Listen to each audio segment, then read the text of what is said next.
데살로니가 후서부터 들어가도록 하죠. 데살로니가 후서부터 들어가.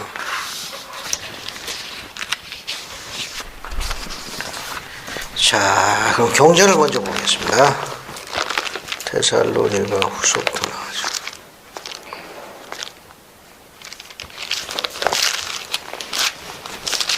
지난주에는 데살로니가 전서했고 오늘은 후서로 나갑니다. 자, 후서를 보시는가 하면은 9절 봐요. 1장 9절. 데살로니가 후서 1장 9절. 봤습니까? 거기 한번 읽어보죠. 그래서 앉아있고 한번 9절 한번 읽어보죠. 이런 자들은 주의 얼굴과 그의 힘의 영광을 떠나 영원한 멸망의 형벌을 받으리로다. 감사합니다.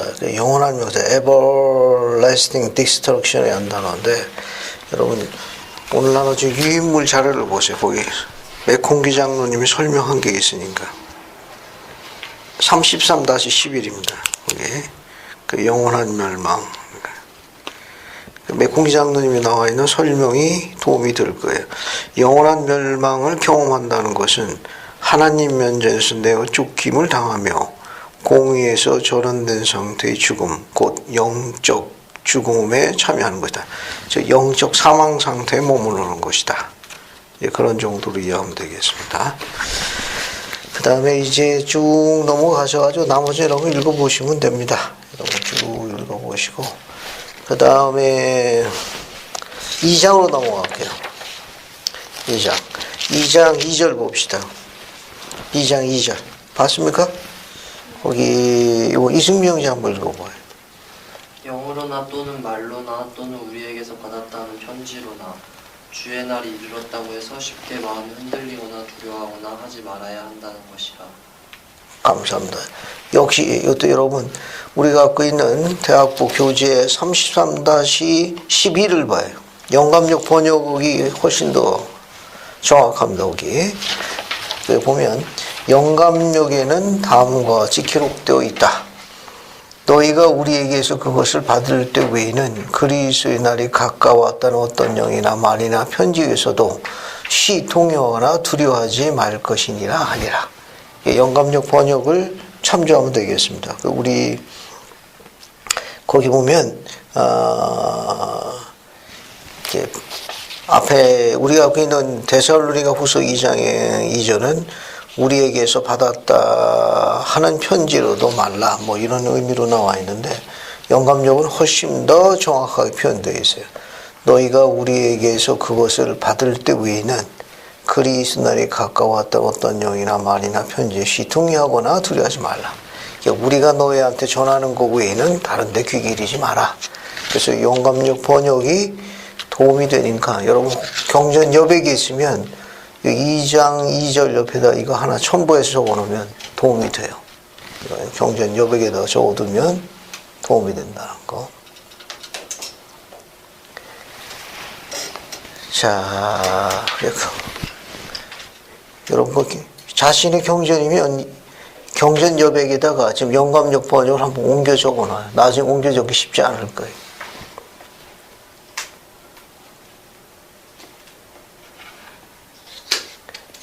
우리 데살로니가 후서 2장 2절은 성경에 나와 있는 성구가 의미가 정확하게 전달이 잘 안 돼요. 이 말은 뭐냐면 우리가 너에게 보내는 편지나 가르침 외에는 다른 거에 동요하지 마라. 이런 메시지로 영감역에는 좀 더 자세하게 묘사되어 있다는 거.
자, 다 적었으면 또 봅시다. 여러분, 여기 우리 대학부 교재를 보신 게 훨씬 더 빨라요. 그 다음에 어디를 넘어가는가 하면은, 거기 2장 3절 봅시다. 3절 보면은, 거기 2장 3절, 안식자면 3절 한번 읽어보세요. 누가 어떻게 하여도 너희가 미혹되지 말라. 먼저 배교하는 일이 있고 저 불법의 사람 곧 멸망의 아들이 나타나기 전에는 그날이 이르지 아니하리니. 감사합니다. 거기 배도하고 불법의 사람, 멸망의 아들, 멸망의 아들 혹은 멸망의 자녀라고도 보통 이야기하는데, 여러분 30산 13을 봐요. 거기에 재림 앞에서 먼저 일어날 배도가 무엇이냐라고 나와 있을 거예요.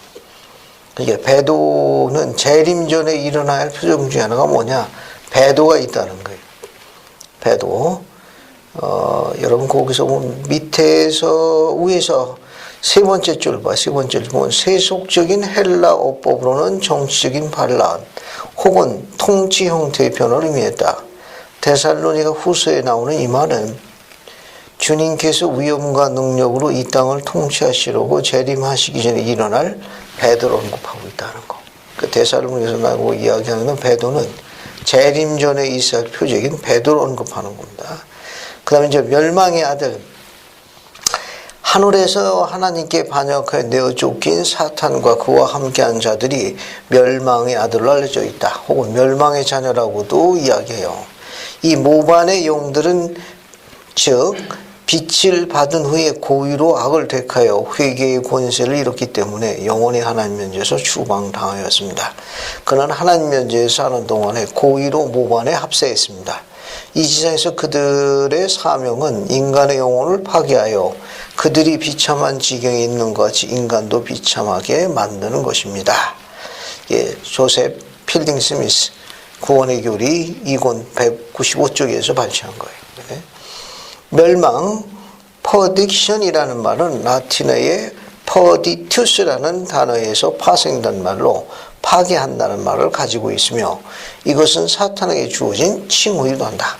교리서는 26절에서 언급되어 있습니다. 그러므로 이 구절에서 바울이 멸망의 아들이 난 누굴 가르칩니까? 사탄을 가르친다는 거. 사탄을 가르칩니다. 자, 그 다음에 이제 조금 까다로운 게 7절이에요. 이승민 이제 7절 한번 읽어봐요. 7절, 10절, 11절 같이 다 읽어봐요. 불법의 비밀이 이미 활동하였으나 지금은 그것을 막는 자가 있어. 이승민 이제 7절부터 11절까지 다 읽나겠네. 쭉 다 읽어봐. 불법의 비밀이 이미 활동하였으나 지금은 그것을 막는 자가 있어. 그 중에서 옮겨질 때까지 하리라. 그때 불법한 자가 나타나리니 주 예수께서 그 입의 기운으로 그를 죽이시고 강림하여 나타나심을 패하시리라. 악한 자의 나타남은 사탄의 활동을 따라 모든 능력과 표적과 거짓 기적과 불의의 모든 속임으로 멸망하는 자들에게 있으리니 이는 그들이 진리의 사랑을 받지 아니하여 구원함을 받지 못함이라. 이러므로 하나님이 미혹의 역사를 그들에게 보내사 거짓 것을 믿게 하심은 12절도 더 읽어요. 그러면 다 진리를 끝날 믿지 거예요. 않고 불의를 좋아하는 모든 자들로 하여금 심판을 받게 하려 하심이라. 이게 문장이 좀 어려운 문장이에요. 7절부터 12절까지가 거기 7절 보면 불법의 비밀이 이미 활동하였으나 지금 막는 자가 있어 그 중에 옮길 때까지 할 것이라. 그 다음에 이제 건너뛰고 11절 이러므로 하나님이 유혹을 저들 가운데 역사하게 하사 거짓을 믿게 하시면 진리를 믿지 않고 불의를 좋아하는 모든 자로 심판받게 하려 하심이니. 문장이 조금 까다로워요. 왜냐하면 7절에 불법의 비밀이 이미 활동하였으나 지금 막는 자가 있어 그 중에 옮길 때까지 할 것이라. 불법의 비밀이 이미 활동하고 있는데 그 불법의 비밀을 막는 자가 막을 때까지 계속해서 이 세상에서 내버려둔 상태로 활동한다는 거예요.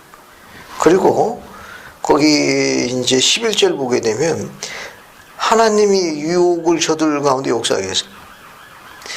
하나님께서 사람들을 유혹하시고 미혹해 하신다는 이 성구도 약간 오해의 소지가 좀 있어요.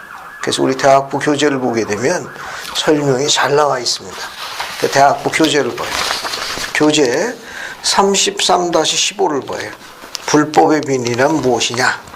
이 부분의 설명이 제일 잘 나오는 거니까 주의를 천천히 한번 봐요. 거기 보면 언뜻 보기에 모호한 표현처럼 보이는 지금 막는 자에서 거기 레트는 구신 영어에서 레트라는 의미는 레스트레인 억누르다.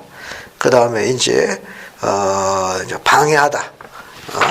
그 다음에라는 의미를 지니고 있는 것을 썼으면 상경으로서 더 쉽사리 이해할 수 있다.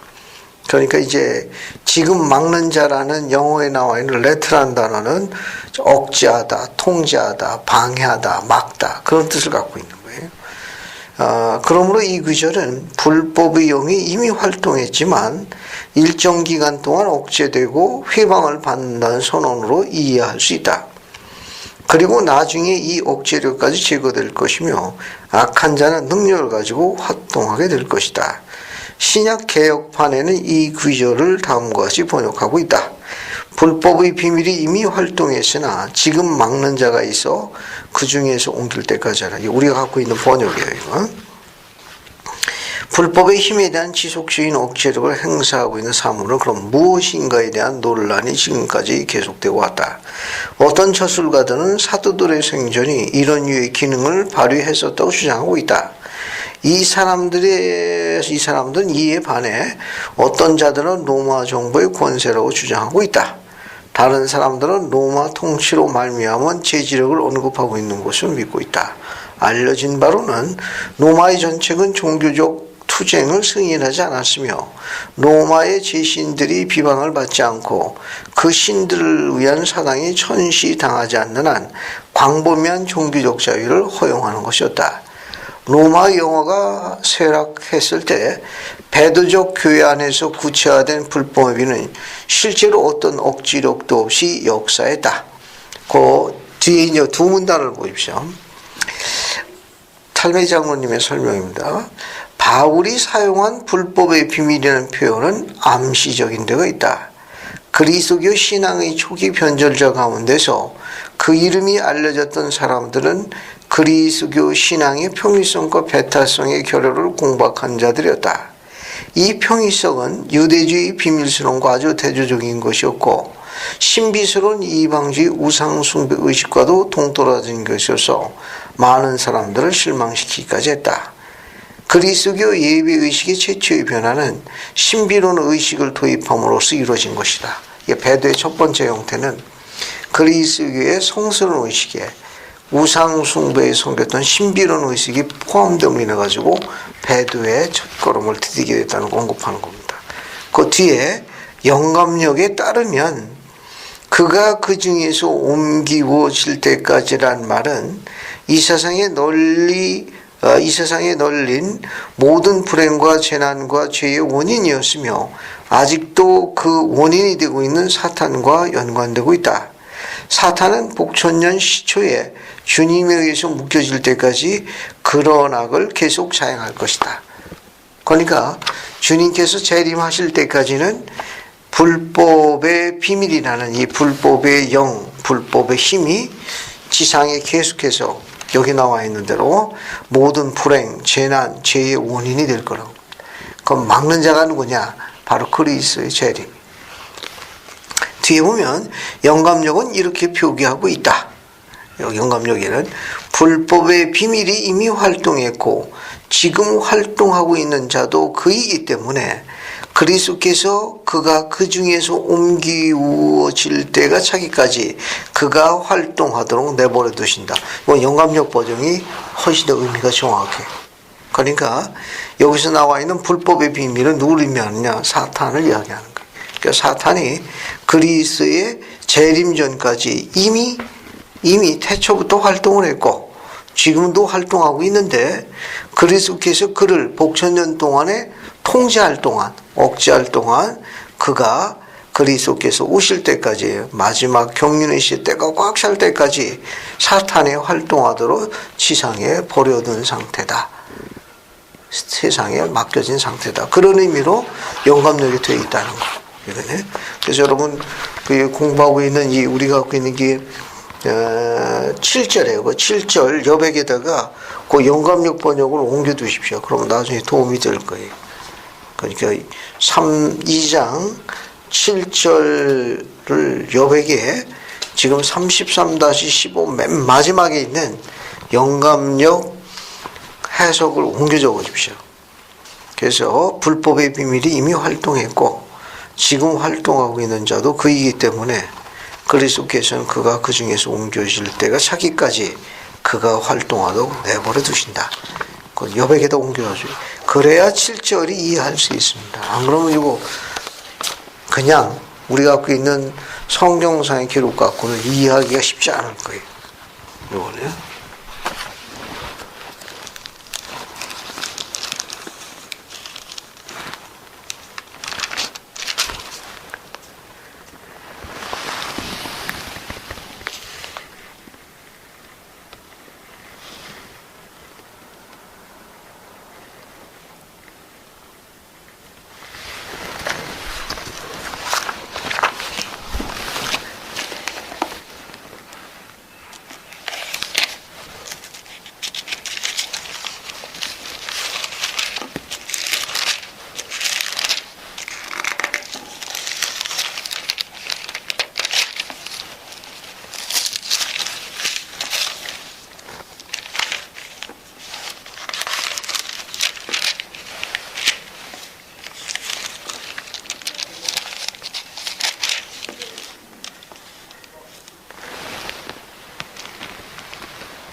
다 적었습니까? 다 적었으면 여러분 9절 봐요. 데살로니가 후서 2장 9절. 2장 9절 봤습니까? 거기 한번 읽어보죠. 안자매님 9절도 한번 읽어보십시오. 다시요. 악한 자의 나타남은 사탄의 활동을 따라 모든 능력과 표적과 거짓 기적과 감사합니다. 여기 보면 악한 자의 나타남은 사탄의 활동을 따라 모든 능력과 표적과 거짓 기적을 행할 수 있는 그가 능력을 가지고 있느냐 그런 말인데 여러분 33-16 주의를 바래요. 불이검령 회장님의 가르침이 있습니다. 그것도 재밌는 겁니다. 이것도. 자 거기 33-16을 보면 사탄은 표적과 기사, 기적을 행할 수 있는 능력을 가지고 있는가? 사탄은 그릇된 표적과 기사, 기적을 만들어내는 커다란 힘, 능력을 갖고 있다. 사탄은 하나님의 기적을 모방하는 능력을 갖고 있는데 실례로 바울의 궁중 마술사들은 모세와 아론의 기적을 모방했다. 사탄은 자연력을 능가하는 힘을 갖고 있다. 그는 거짓의 아비이다. 그는 광명의 천사로 나타날 수도 있다. 그는 또 웅변가이기도 하다. 그는 온갖 기교의 찬말을 구사하기도 한다. 인간을 미혹시키기 위해 사용되는 사탄의 힘은 여러 가지가 있다. 사탄을 추종하는 영들도 사탄보다는 좀 낮은 급수지만 이와 같은 종류의 힘을 가지고 있다는 것. 그러나 이 모두가 사실이라 할지라도 뒤에 있는 거 잘 보세요. 브리검 회장이 뭐라고 했는가 하면 브리검 회장이 악마의 힘은 제한되어 있으며 오직 하나님만이 무한한 능력을 갖고 계시다. 그러니까 악마, 사탄은 모든 걸 다 알도록 허락하시지 않았다는 거예요. 제한되어 있다는 거예요. 악마는 모든 걸 다 알 수 있지, 알 수 있도록 허락이 안 되어 있고 제한되어 있다는 겁니다. 거기 악마의 힘은, 즉 능력은 제한되어 있다는 거. 오직 하나님만이 무한한 능력을 갖고 계시다는 거. 그 밑에 거 봐요. 그러면 하나님은 사람들을 미혹하시기도 하는가? 성구를 한번 읽어보겠습니다. 교리야성야 62편 6절 한번 봐요. 교리야성야 62편 6절. 교리야성야 62편 6절 한번 봅시다. 그래서 교성 62편 6절 맨 끝에 줄만 봐요. 뭐라고 나와 있습니까? 밑에 두 번째 줄. 나 주는 뭐라고 되어 있어요? 충실한 자에게 약속하고 그 다음에 거짓말 할 수 없습니다. 그분은 거짓말, 거짓으로 미혹하고 유혹해 하는 건 하나님의 속성에 안 맞는 거예요. 이게 안 맞는 겁니다. 이건 이게 나는 충실한 자에게 약속하며 거짓말을 할 수 없느니라. 하나님의 성품에 위배되는 거예요. 유혹을 하고 미혹해 가가지고 그런 걸로 빠져들게 하는 건 하나님의 성품에 어긋납니다. 이거는. 자, 그리고 우리가 갖고 있는 기록 중에 신약 성경에서 하나 찾아볼게요. 야고보서 1장 13절 한번 볼까요? 참조로. 야고보서 1장 13절. 참조로 한번.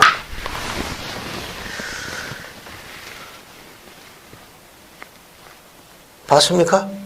이것도 한번 읽어볼게요. 이승변이 이거 13절 한번 읽어봐요. 사람이 시험을 받을 때 내가 하나님께 시험을 받는다 하지 말지니 하나님은 악에게 시험을 받지도 아니하시고 친히 아무도 시험하지 아니하시느니라. 감사합니다. 거기 보면 사람이 시험을 받을 때 영문이 템프트한다는 하니까 미혹을 받을 때에 그런 말이에요. 사람이 미혹을 받을 때 내가 하나님께 미혹을 받는다 하지 말지니 하나님은 악에게 미혹을 받지도 아니하시며 하나님은 친히 아무도 미혹하지 아니하시니라고 기록되어 있습니다. 됐죠? 그래서 유인물 33-17의 주예를 봐요. 그러면 주예는 어떻게 나와 있는가 한번 봅시다. 거기 보면 하나님께서는 사람들을 미혹하려는 의도가 전혀 없으시다. 그는 진리 하나님이요 속일 수 없는 분이기 때문이다. 교리야성야 62편 6절을 참조한 겁니다. 하나님께서는 사람들이 자기 좋아하는 대로 믿도록 허락하신다. 만약 그들이 진리가 아닌 거짓을 받아들이도록 작정했다면 하나님께서 그들을 달리 생각하거나 행하도록 강요하지 않으신다는 점이다.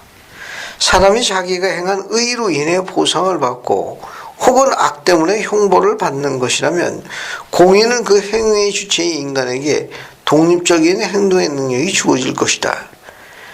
선과 악에 대한 지식은 땅 위에 사는 인간들의 진보를 위해서 필수적인 것이다. 만약 인간이 매 순간 바르게 행하도록 강요하거나 어쩔 수 없이 죄를 범하도록 유혹을 받는다면 전자에게 축복을 준다는 것은 합당하지 않은 일이요 후자를 처벌한다는 것 공의에 어긋나는 원칙이라는 일이다. 뒤로 넘어갑니다. 뒤로 넘어갑니다.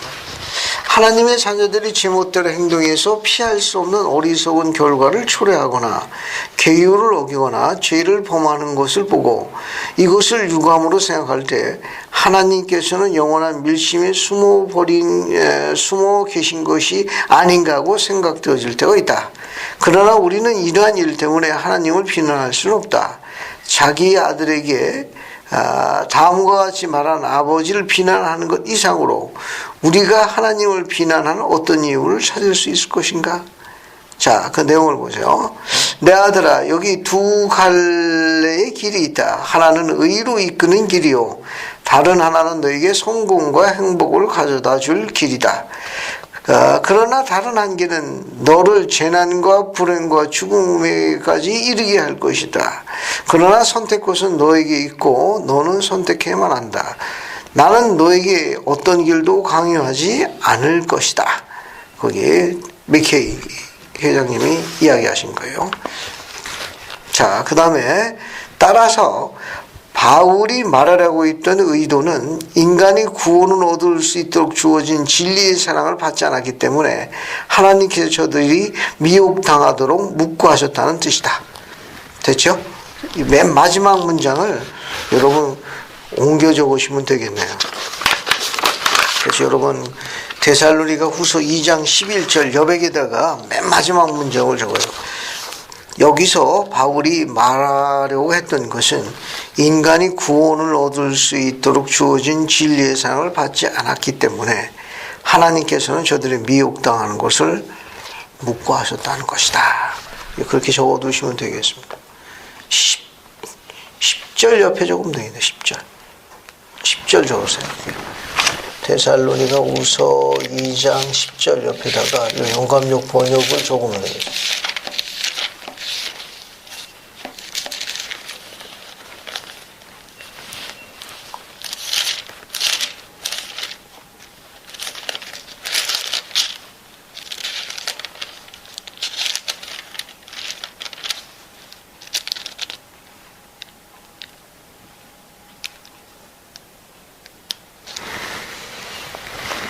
이 장 10절 옆에다가 적으시면 되겠습니다.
자, 다음 게 적으셨으면 이제 데살로니가 후서 3장으로 들어갑시다.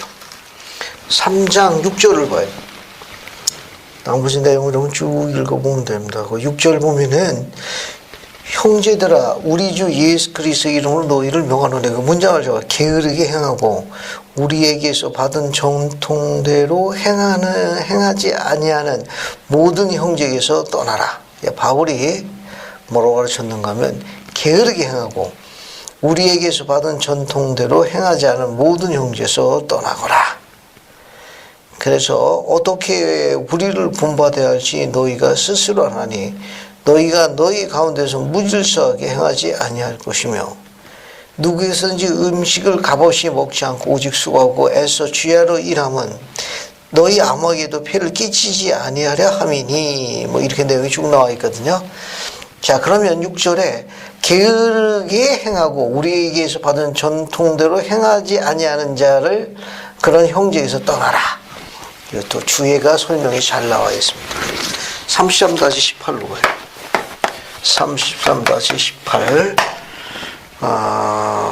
거기 보세요. 거기 봅시다. 거기 똑같은 내용이에요. 6절에 나와 있는 대로. 자, 이게 게으르게 행하고 규모 없이 행한다 그런 말입니다. 거기 보면 메콩이 장로님 신약교리주의에서 뭐라고 되어 있는가 하면 내부로부터의 적들, 대의에 거역하는 자들, 구원으로 이끄는 교리와 행동 지침을 이탈케 하는 광신자들은 그들 자신은 물론 다른 사람들까지 파멸시키며 하나님의 왕국에 예정되어 있는 영혼들의 거주권을 잊어버리게 한다. 광신자들과 적들이 교회 안에서 그들의 기반을 굳히게 될 때, 그리고 그들이 다른 사람들을 자기 관할 구역으로 이끌 때, 교회의 분열을 꾀할 때, 바울은 여기서 지적하고 있는 대로 그들을 피하는 사람이 지혜로운 사람이며 주님 곁을 떠나도록 좋지 않은 것이 교회가 취해야 할 방향이다. 또 이렇게 규모 없이 행하고 교회에서 가르치는 대로 올바르게 걸어가지 않는 자들은 교회에서 그들을 좋지 않은 것이 옳다.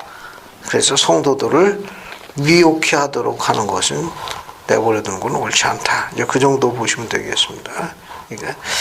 그 다음에 이제 33-19를 봐요. 33-19. 여기 보면은 누구에게서든지 양식을 값없이 먹지 않고 하는 뜻은 뭐냐. 바울과 그의 동역자들은 성도들로부터 잠정적인 도움을 받을 자격이 있었지만 자립을 이야기합니다. 자립의 모범을 보이는 길을 택했다. 그래서 그런 도움을 필요로 하는 걸 능히 받을 수 있지만 가능한 한 자립적으로다가 그들이 그 임무를 수행했다. 그런 정도 보시면 됩니다. 그 다음에 이제 10절 봐요. 10절. 3장 10절. 봤습니까? 우리가 너희와 함께 있을 때 너희에게 명하기를 누구든지 일하기를 싫어하거든 뭐라고 되어 있어요? 먹지도 말게 하라 하였더라. 여러분 기억나는 성구 있죠? 교리와 서약 42편 42절. 교리와 서약 42편 42절.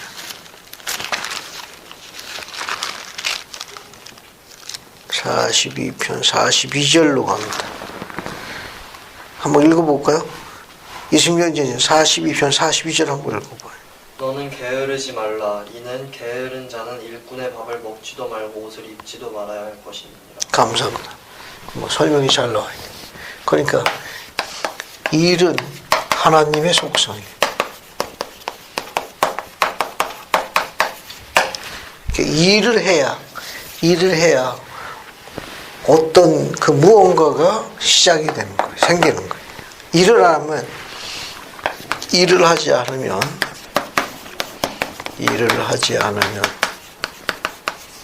아무 일도 안 생깁니다. 아무 일도 일어나지 않아요.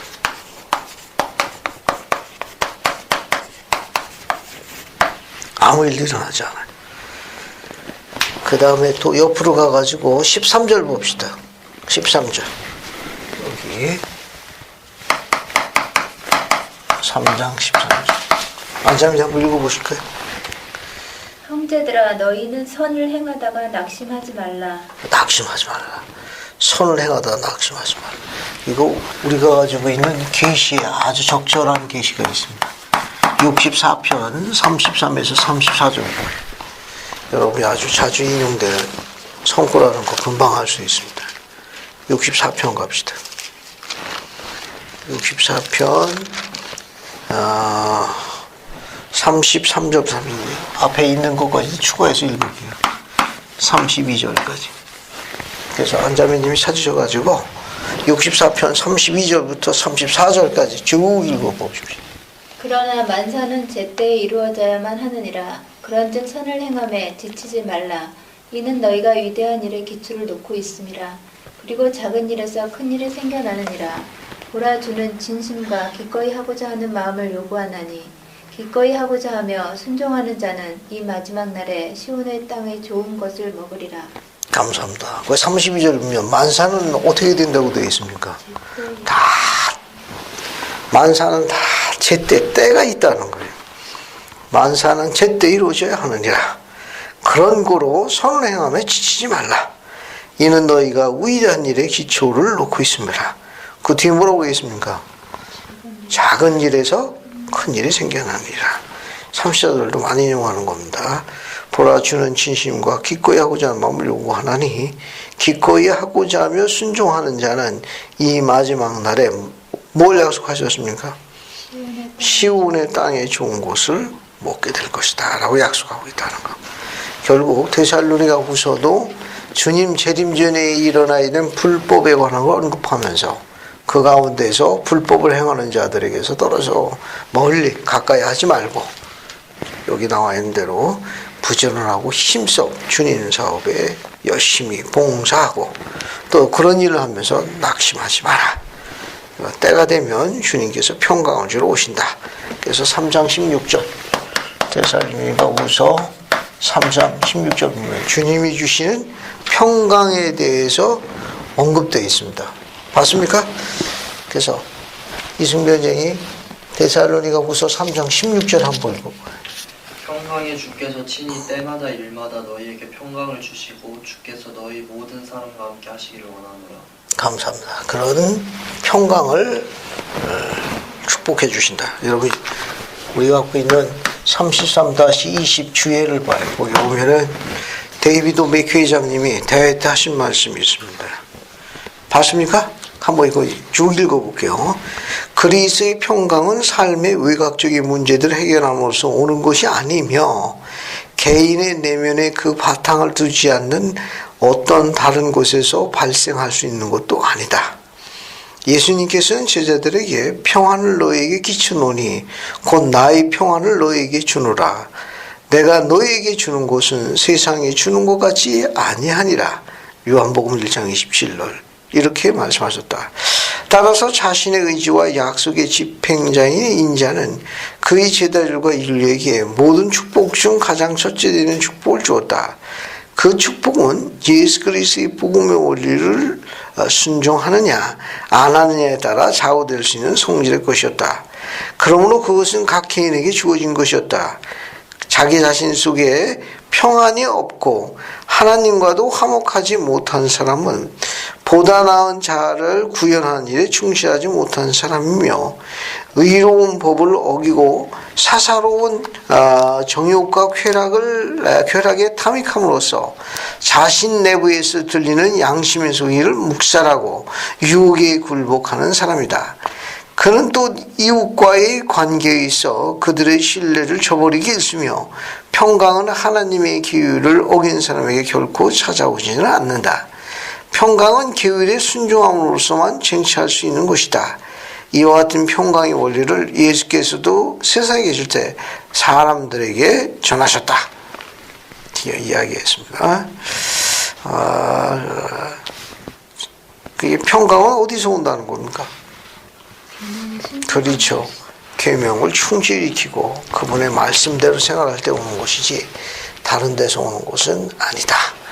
이것이 그런 내용입니다. 이제 디모데 전후서로 들어갈게요. 디모데 전후서로 들어갑시다.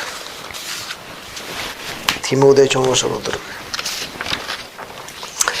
자, 그러면 여러분 어디를 보시는가 하면은 44-13 그 다음 유인물 봐요. 44-13 보면은 디모데 전서가 차지하고 있는 위치, 디모데 전서의 위치가 있습니다. 거기 보게 되면 여기 보면 44-13 교회 행정, 의무의 양심적인 수행, 정확한 교리의 고수 정확한 교리의 교수, 가르친다 혹은 그것을 잘 지킨다 다 포함되는 겁니다. 정확한 교리의 교수. 그리스의 교회 안에서 성임된 종들의 충신된 행실은 디모데에게 보낸 바울의 첫 번째 편지에 잘 나타난 주제다. 이런 내용들과 함께 이 편지의 중심을 이루는 것은 예수 그리스도와 구원과 즉 마리레이스에 대배되는 언급된 내용이다. 복음의 원리에 대한 순종의 필요성을 또 역설하고 있다.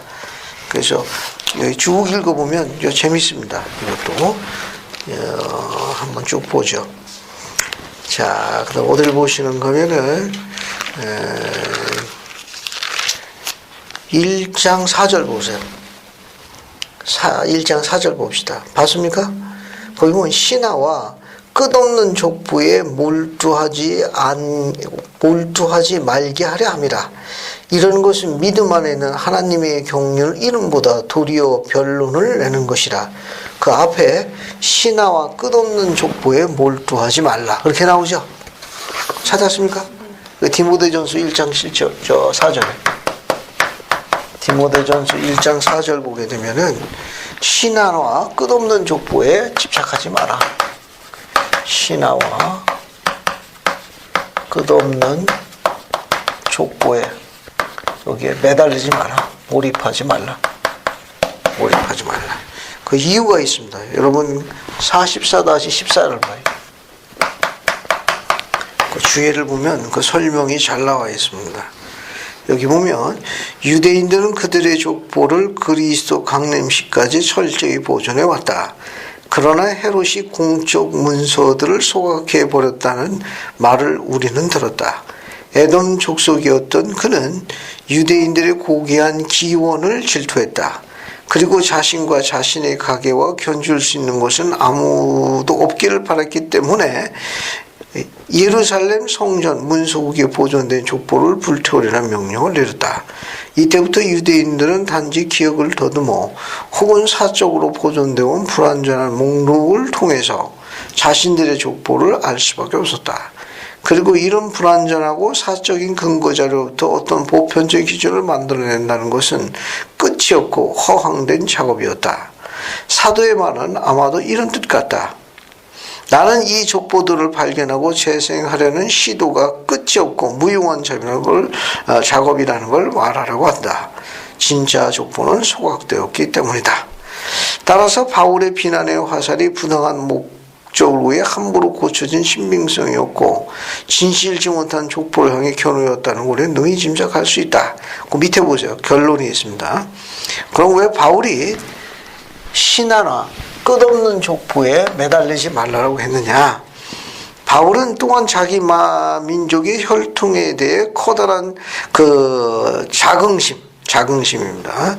그런 자만심을 품고 사는 유대인들의 일반적인 성향과 그 혈통의 하나님의 사랑을 입증하는 것의 신념에 대해 언급해왔을 가능성이 있다. 바울은 신하라고 이야기한다. 신하라고. 그 뒤에 보세요. 하나님의 사랑은 의를 근거로 해서 주어지는 것이지 족보나 혈통 때문에 주어지는 것은 아니라는 거예요. 그래서 유대인들은 그런 걸 갖다가 만들어내려고 하는 그런 끊임없는 허황된 작업을 했는데 바울이 디모데에게 이야기한 것은 그런데 매달리지 마라. 하나님께서 주시는 사랑은 여기 바울이 이야기한 건 하나님의 사랑은 어디에 근거를 둔다는 겁니까? 의로움에 근거를 두는 것이지. 의로움에 근거를 두는 것이지. 여기서 나와 있는 대로 혈통이나 족보에 근거를 둬가지고 하나님께서 축복하시는 건 아니다. 그래서 바울의 의도는 바로 이 기록입니다. 즉 신하나 끝없는 족보에 매달리지 말라. 거기에 투자하지 말라. 그 말은 하나님의 사랑은 의로움을 근거로 해서 주어지는 것이지 혈통이나 족보 때문에 주어지는 것은 아니다. 이렇게 보시면 되겠습니다. 자, 그 정도 보시고요. 그 다음에 이제 디모데전서 1장 16절 봅시다. 디모데전서 1장 16절. 그래서 이승명 선생님 16절 한번 읽어봐요. 그러나 내가 긍휼을 입은 까닭은 예수 그리스도께서 내게 먼저 일체 오래 참으심을 보이사 후에 주를 믿어 영생 얻는 자들에게 본이 되게 하려 하심이라. 감사합니다. 내가 왜 그분으로부터 은혜를 입었느냐? 내가 그분을 섬김에 있어 본이 되었느니라 하시니라. 본이 됐습니다. 모범이 됐습니다.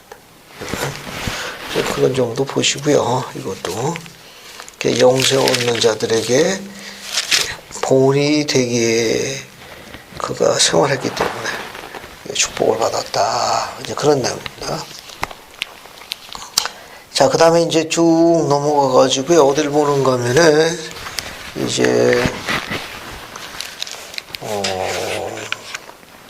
나머지 내용 디모데 3장 2장에서 한번 봅시다. 2장에서 9절부터 15절까지 읽어볼까요? 디모데 전서 2장 9절부터 15절까지 절이 쭉 있는데 이것도 재미있습니다. 그래서 안숙 자매님이 9절부터 15절까지 한번 쭉 한번 읽어보십시오. 또 이와 같이 여자들도 단정하게 옷을 입으며 소박함과 정절로서 자기를 단장하고 따은 머리와 금이나 진주나 값진 옷으로 하지 말고 오직 선행으로 하기를 원하노라. 이것이 하나님을 경외한다 하는 자들에게 마땅한 것이니라.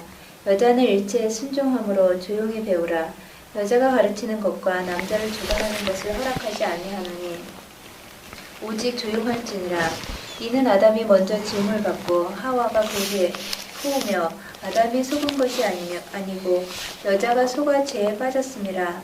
그러나 여자들이 만일 정숙함으로써 믿음과 사랑과 거룩함에 거하면 그의 해산함으로 구원을 얻으리라. 감사합니다. 여기 보면은 이 바울이 디모데에게는 편지에 보게 되면 그 여인들에게 칭찬을 할 만한 여러 가지 그런 그 행위에 대해서 이제 나타낸 겁니다. 여기 보면 여자들도 단정하게 옷을 입으며 소박함과 정절로서 자기를 이렇게 단장하고 세상의 유행을 따라 가지고 따은 머리나 금이나 진주나 값진 옷으로 하지 말라. 오직 선행으로 이런 것을 너희를 단장하기 바라노라. 하나님을 경외한다는 자들에게는 이것이 마땅한 것이니라. 세상의 표준을 따르지 말고 유행이나 뭐 이게 현란하지 말고 단정하게 아담하게 옷을 입고 소박함과 그런 정절로서 너희들을 이렇게 단장하거라. 아주 바울이 가르치는 건 재미있습니다. 그 다음에 이제 12절 보면 여자가 가르치는 것과 남자를 주관하는 걸 허락하지 않으니 오직 조용히 할지니라. 이렇게 나와 있죠. 거기 여자가 가르치는 것과 남자를 주관하는 것을 허락하지 않으니 이건 어떻게 된 겁니까? 이거 바울이 디모데에게 보낸 글은 여자가 가르치는 거, 남자를 주관하는 거 허락하지 않는데 그럼 오늘날 교회에서 여자들 자매님들이 가르치고 그러는 거 다 문제가 있네, 그죠? 아직 가만히 하고, 왜냐면 뒤에다 오직 조용하게 가만히 있으라고 그랬네. 여기 뭐 여자가 가르치는 것과 남자를 주관하는 걸 허락하지 아니하노니 오직 조용히 가만히 있을지니라. 이렇게 이야기하고 있잖아요. 그죠? 이건 어떻게 된 겁니까? 이건요. 어떻게 생각해요? 아니, 듣던 좀 반가운 소식인데, 이거는 조용히 하라고 그러니까 조용히 하는 수밖에 없는데, 어떻게 생각해요? 안자민님 생각 어떻습니까? 이게 우리가 생각하는 일반적인 그런 가르침은 자매들도 할 수 있지만 신권의 어떤 그런 관련된 그런 것들을 이렇게 주관하는 일들은 자매가 할 수 없는 그런 부분이라는 것을 암시해주는 뜻이 아닐까 싶습니다. 감사합니다. 이승민 형님 생각은 어떠고? 네, 이거 그냥 신권을 조금 더 강조한 게 아닐까 생각합니다. 맞습니다. 지금 여기 이렇게 나와요. 이거 다른 복음서에도 이 부분이 언급되어 있는 부분이 있어요.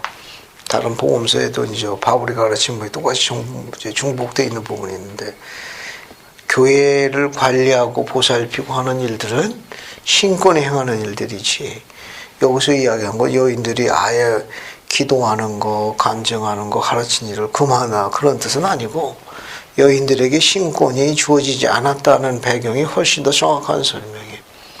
그래서 여인들에게 신권을 허락해가지고 여인들이 교회를 관리하고 보살피고 집행하도록 계획하지는 않았다는 설명이 훨씬 더 정확한 설명이에요.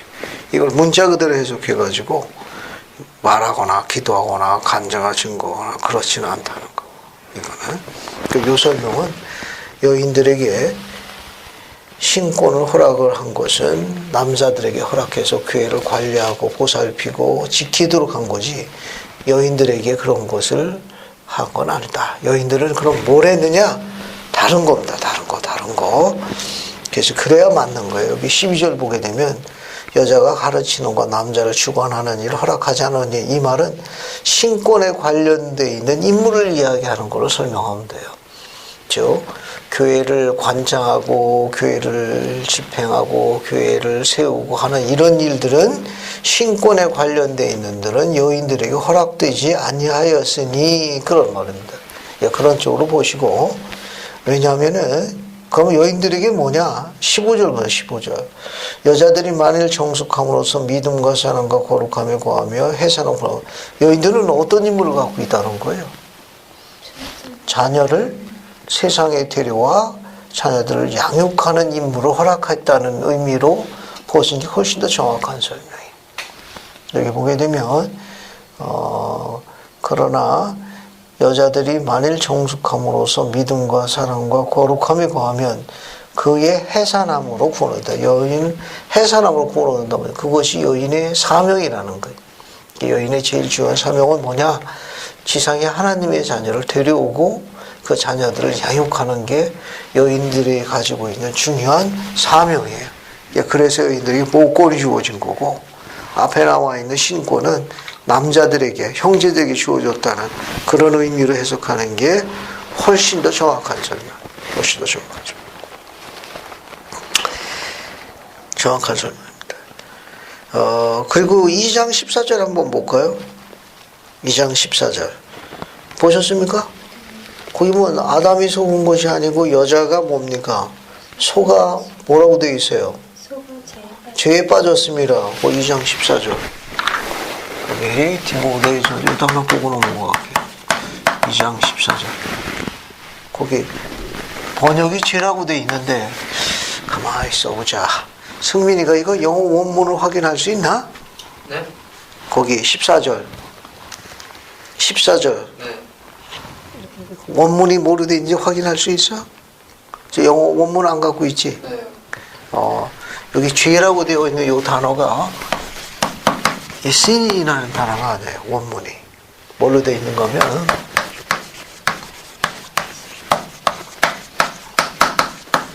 transgression이라는 단어로 되어 있습니다. transgression. 맞네. transgression. 이 단어로 되어 있어요. transgression이라는 단어로 되어 있어요. 이게 이브가 열매를 따먹은 거는 죄가 아니에요. 경전에 이게 번역을 죄라고 해놨는데 이게 원문은 죄가 아니고 범법이라고 되어 있다는 거. 죄는 sin이에요. 근데 여기는 뭘로 되어 있는가 하면 원문은 2장 14절은 transgression은 범법이라는 단어로 되어 있습니다. 우리 신앙계조 한번 볼까요? 신앙계조 한번 찾아보세요.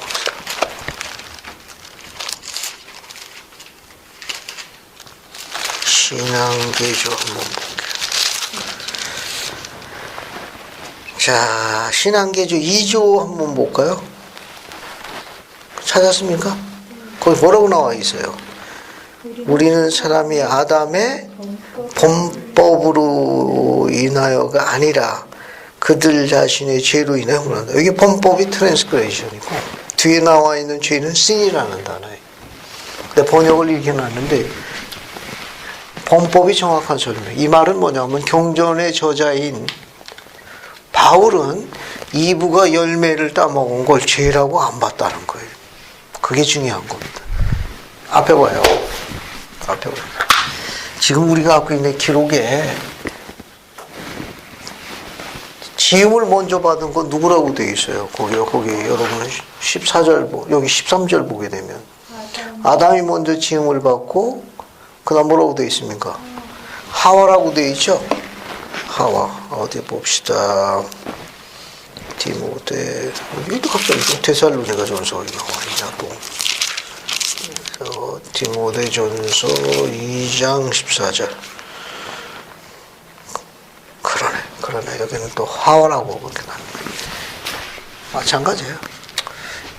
2부. 관계없습니다. 하와라는 말은 2부의 히브리어 발음을 음역한 표기 방법이에요. 똑같은 말이야. 2부나 하와나 다 같은 소리예요. 그래서 여기 보게 되면 그 2부가 열매를 먼저 먹었죠. 그죠? 열매를 먹었고, 그러고 난 다음에 열매를 누구한테 줍니까? 아담한테 주죠. 그 대해서 이제 아담이 역시 열매를 취합니다. 그죠?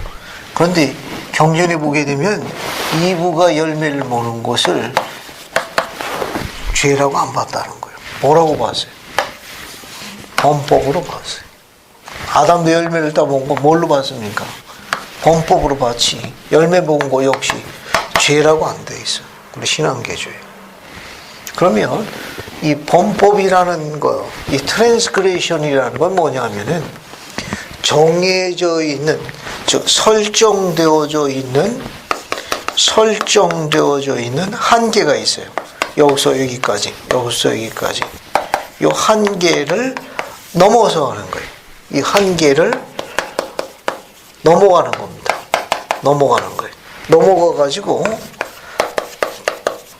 다른 속성의 형태로 바뀌는 거예요. 바뀌는 겁니다. 이것이 범법이에요. 이것이 범법. 그러니까 범법이라는 말이 정확한 설명이에요. 좀 단어가 약간 좀 거북스러워서 그런데 죄는 아니에요. 죄는 아니에요. 그래서 아담과 이브가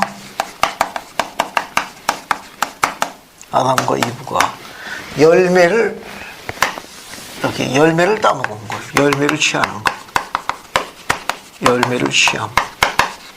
열매를 취하는 거 뭐라고 설명했는가 하면 지금 뭐라고 그랬습니까? 범법이라고 하는 거예요. 범법이라고 그랬다. 나스인 죄가 아니고 트랜스그레이션을 하는 거예요. 그러니까 열매를 취하기 전 이건 범법 이전을 이야기하는 거예요. 범법 이전. 여기는 이제 범법이요. 그러니까 열매를 따먹기 전에는 제한된 환경 속에 머물렀던 거예요. 제한된 환경 속에 머물렀습니다. 이 뭐냐면은 어때요?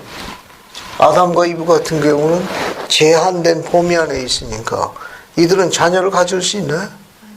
자녀를 가질 수가 없다고. 제한되어 있는 거예요. 제한되어 있는 거예요. 그리고 또 어때요? 이들은 육신의 몸을 갖고 있지만, 육체의 몸을 갖고 있지만 열매를 먹지 않는 한 죽을 수 있나요?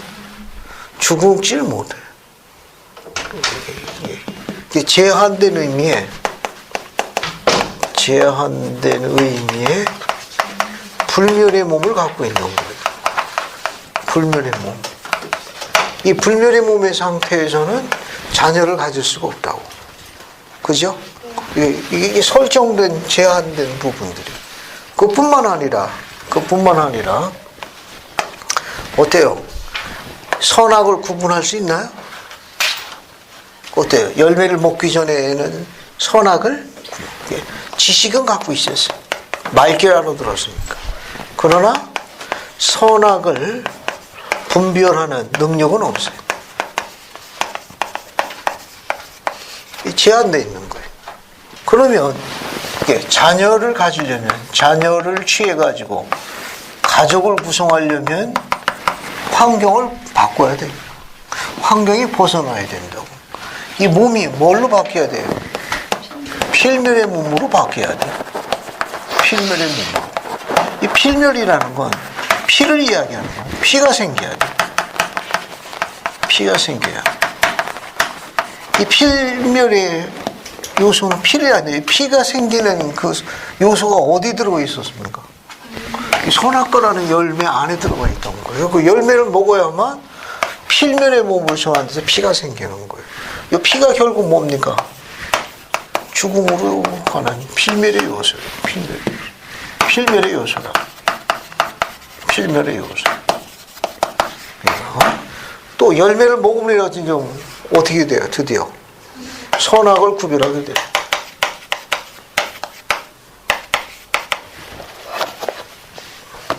분별 요소.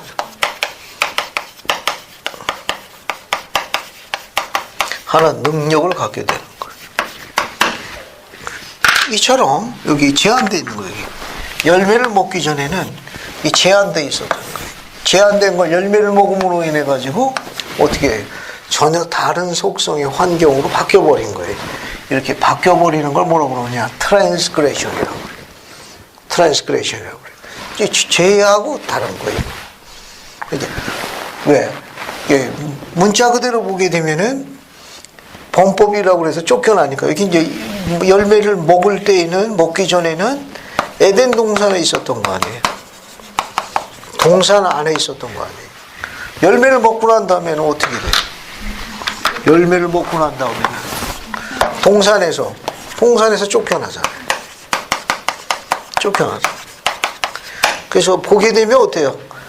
후퇴한 것 같지만 안으로 보기, 겉으로 보면 쫓겨났으니까 여기 좋은 상태에서 아주 안 좋은 상태로 쫓겨난 것 같지만 안으로 볼 적에는 어때요? 오히려 하나님처럼 될 수 있도록 성장의 요소가 들어가 있는 거예요. 그 단어가 트랜스그레션이라는 단어예요. 겉으로 볼 적에는 낮아진 거예요.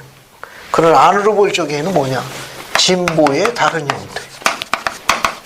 진보의 다른 형태. 안으로 볼 적에는 후퇴한 거예요. 후퇴한 거예요.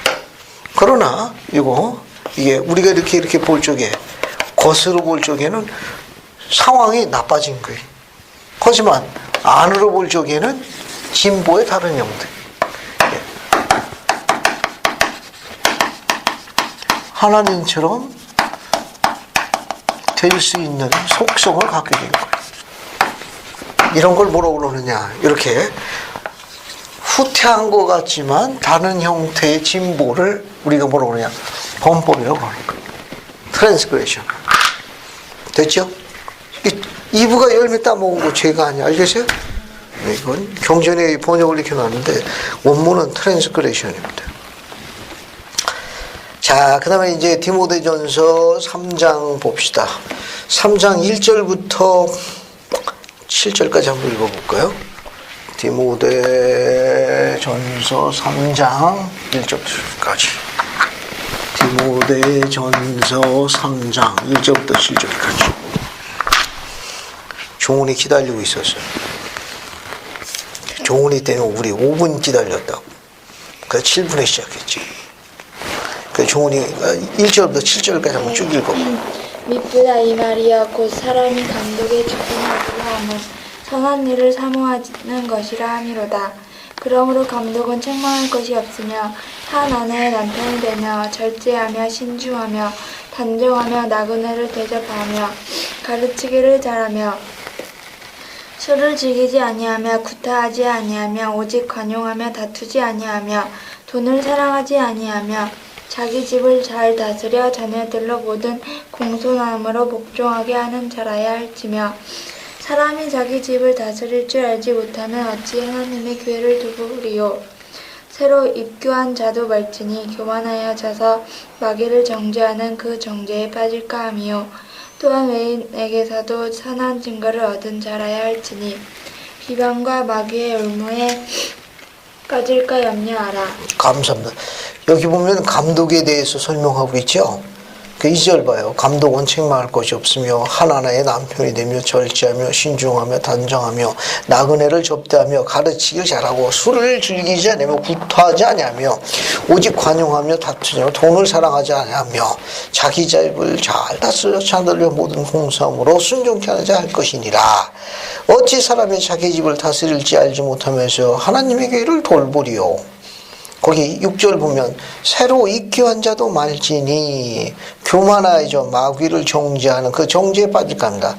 새로 입교한 자 교재를 보겠습니다. 여러분 44-16을 봐요. 44-16 44-16 거기 여기 보면 여기 뭐라고 이야기했는가 하면 이제 재밌는 표현을 썼어요. 그 밑에서부터 세 번째 줄 봐요. 따라서 찾았습니까? 따라서 그 말은 새로운 개종자, 새로 태어난 자라는 개념을 표현한 말이다. 이 말은 감독은 경험 있는 신권자가 훨씬 낫다는 거예요. 됐죠? 감독을 부를 적에는 경험이 있는 노련한 사람을 불러라 그런 말이에요. 여기서 새로 입교한 자는 말친 이런 말은 뭐냐 하면은 감독으로 부름받을 적에는 경험이 노련한 풍부한 그런 목자를 부르도록 해라 그런 말입니다. 됐죠? 이 정도 보면 충분할 거예요. 그 다음에 이제 디모데전서 3장 12절 봐요.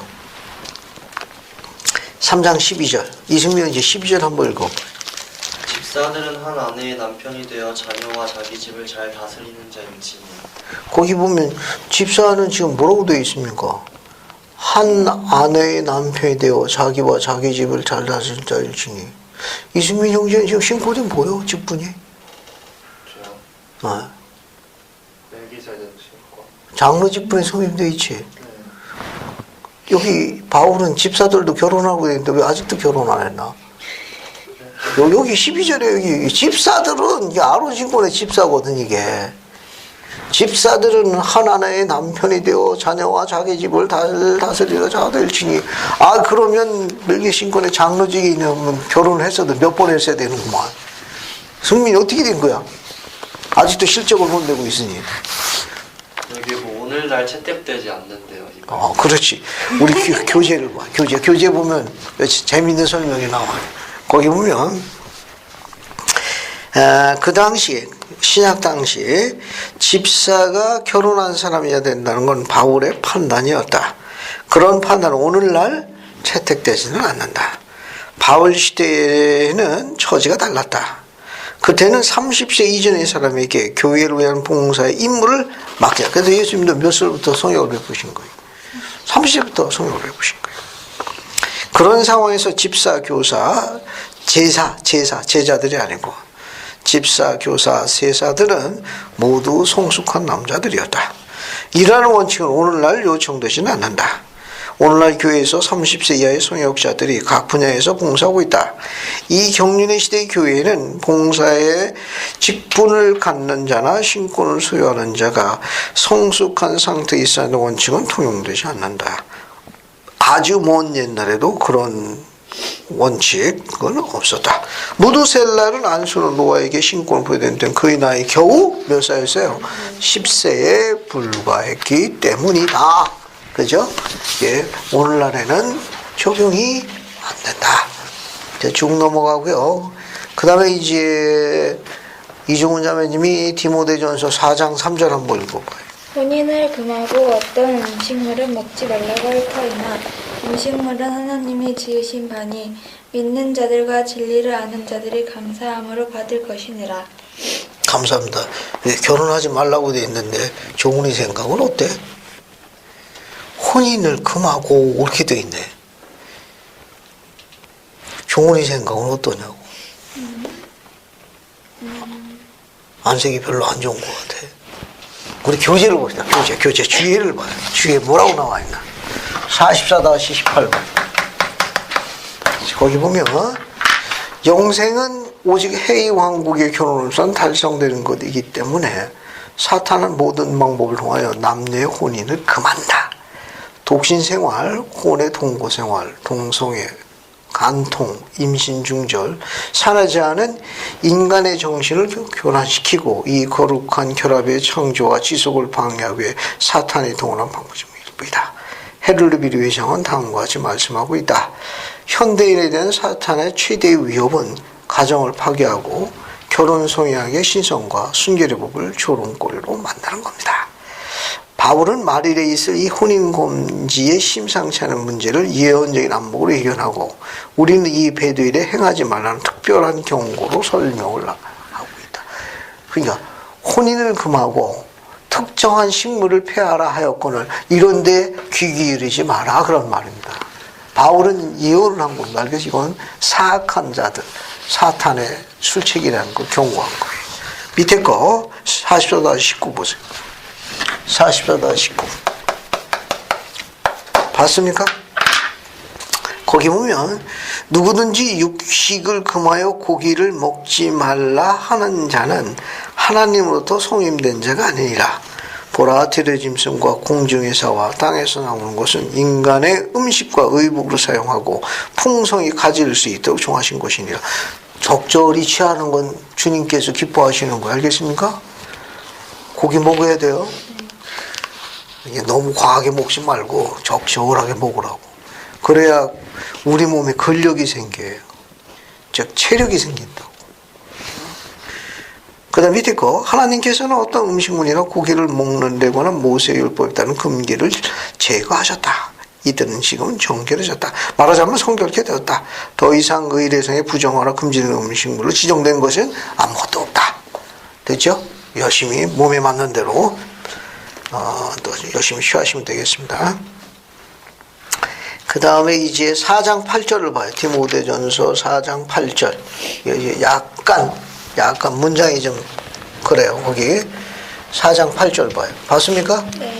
거기 보면 육체의 연단은 약간의 유익이 있으나 경고는 범사에 유익하니 금생과 내생의 약속이 있느니라. 그죠? 거기 뭐 육체의 연단은 약간의 유익이 있으나 경고는 범사에 유익하다. 이게 무슨 말이냐? 교재를 갑시다. 교재가 더 재미있어요. 교재 봤습니까? 44-20으로 가요. 44-20 44-20으로 갑니다. 이거냐? 찾았습니까? 우리 이 번역은 육체의 연습이라고 되어 있고 여기 다른 번역은 육체의 연단이라고 되어 있어요. 같은 말이 같은 표현이. 자, 여기 보면 흠정력 안에 있는 어수는 부적당한 것이다. 그것은 본래 의도와는 아주 다른 의미를 전달하고 있기 때문이다. 헬라어 문자 그대로 육체의 연습은 약간 유익이 있으나 경고는 범사에 유익하냐고 되어 있다. 원문의 의미는 육체의 연습이 무가치한 것이 아니라 그 효용이 제한되어 있다는 것이다. 그것은 단지 약간의 면에서만 유익이 있을 뿐이다. 그러나 경건 혹은 영적인 연습은 무한한 효용성을 지닌다. 그것은 모든 면에서 유익하다. 육체의 연습은 육체를 이루게 하고 사라져버릴 것이나 경건은 육체와 영 모두를 유익해 한다. 육체의 연습이라고 되어 있는 건 연단하다, 강하게 하다, 뭐 이런 표현들이에요. 예. 우리가 육체에 대한 연단은 약간의 유익이 있으나 그 효용성이 제한되어 있으나 그러나 영적인 것은 두 개를 다 보존해 주는 거예요. 이 말은 뭐냐 하면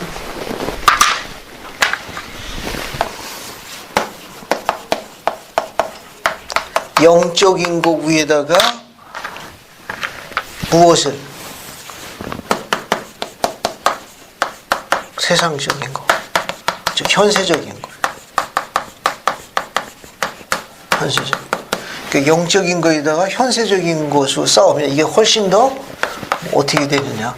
확대된다는 거예요. expand 된다. 훨씬 더 expand.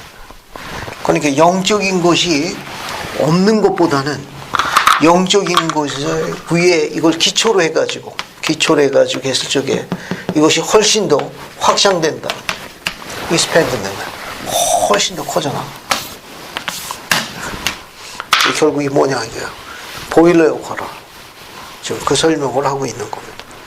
이거냐. 그 다음에 이제 8절 볼까요? 디모데전서 5장 8절. 이승민하고 이제 한번 읽어볼까요, 이거? 5장 8절.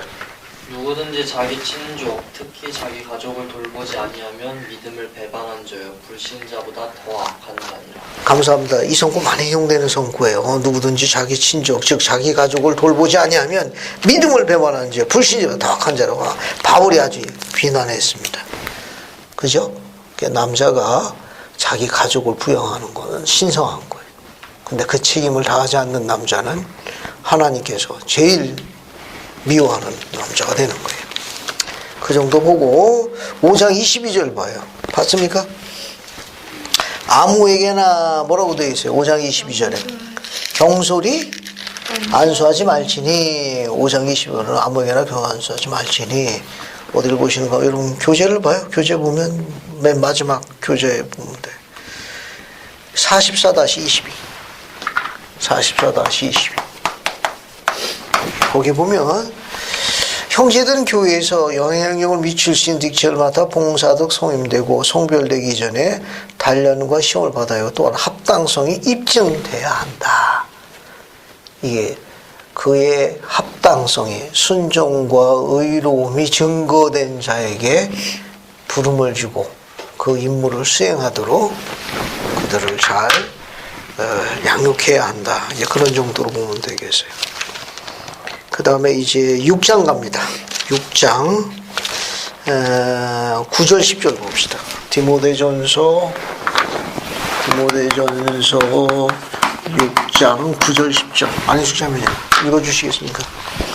구하려 하는 자들은 시험과 올무와 여러 가지 어리석고 해로운 욕심에 떨어지나니 곧 사람으로 파멸과 멸망에 빠지게 하는 것이라. 돈을 사랑함이 일만하게 뿌리가 되나니 이것을 탐내는 자들은 미혹을 받아 믿음에서 떠나 많은 근심으로써 자기를 찔렀도다. 감사합니다. 자, 이제 대략 이해하겠죠? 그러니까 돈을 지나치게 사랑하는 것은 일만하게 뿌리. 돈이 필요 없는 건 아니에요. 돈은 유용한 거예요.